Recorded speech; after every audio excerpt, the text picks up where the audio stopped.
Donc, on continue.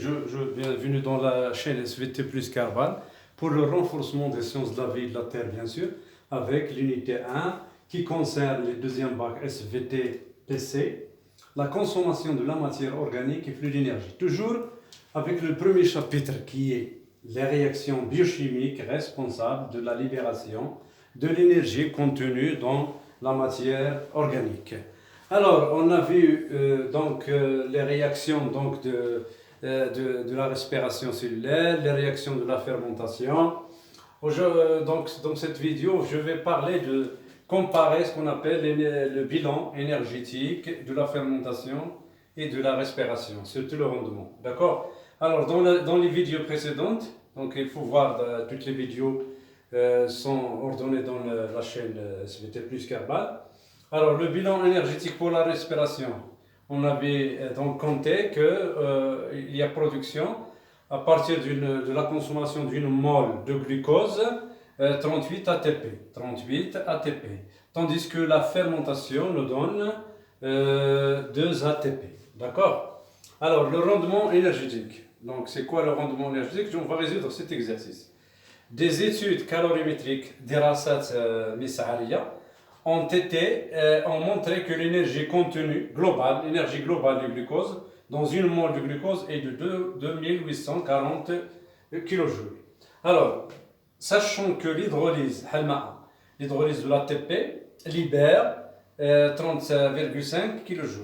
Alors, premièrement, la question auquel on va répondre, calculer l'énergie utilisée par les cellules du corps lors de la consommation d'une mole de glucose, c'est-à-dire dans le cas de la respiration, de la dégradation du glucose par respiration ou bien par fermentation. Donc vous avez deux cas. La même chose, calculer le rendement énergétique de la respiration et la fermentation. Le rendement, donc R est égal à E' sur E.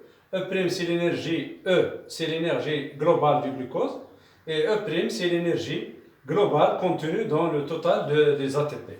D'accord? Alors, qu'est-ce qu'on va faire? Les réponses. Voilà, réponse. Qu'est-ce qu'on nous demande? Voilà, qu'est-ce qu'on nous demande ici? Donc, le calcul de quoi?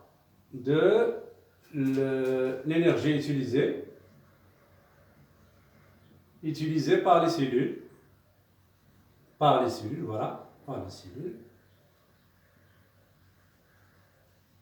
Lors de la consommation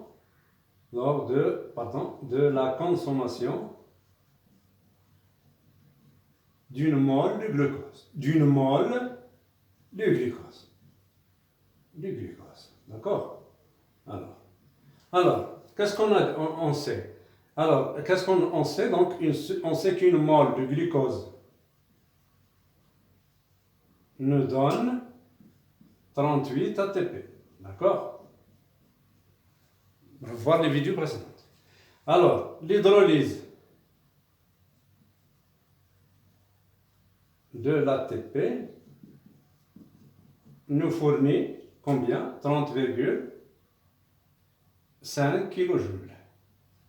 D'accord? Donc, vous avez une mole libère 38 ATP, donc une mole de glucose, et l'énergie pour un ATP, donc un ATP libère combien? 30 kJ. 30,5 kJ. Donc 38 ATP, voilà, combien? Donc c'est X. À quoi est égal X? Donc le X est égal à 38 fois 30,5, c'est-à-dire 1159 kJ. Ça, c'est l'énergie utilisée par les cellules dans le cas de la consommation de glucose par respiration cellulaire. Alors, par fermentation, c'est la même chose. Par fermentation, donc. Par fermentation. Vous allez donc, c'est la même chose. Donc, un ATP libère 30,5 kJ. Donc, lors de la fermentation, il y a production de 2 ATP. Donc, 2 ATP nous donnent X'.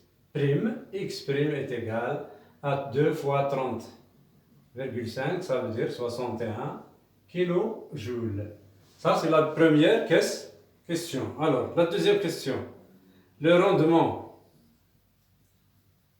voilà, des deux phénomènes les deux phénomènes.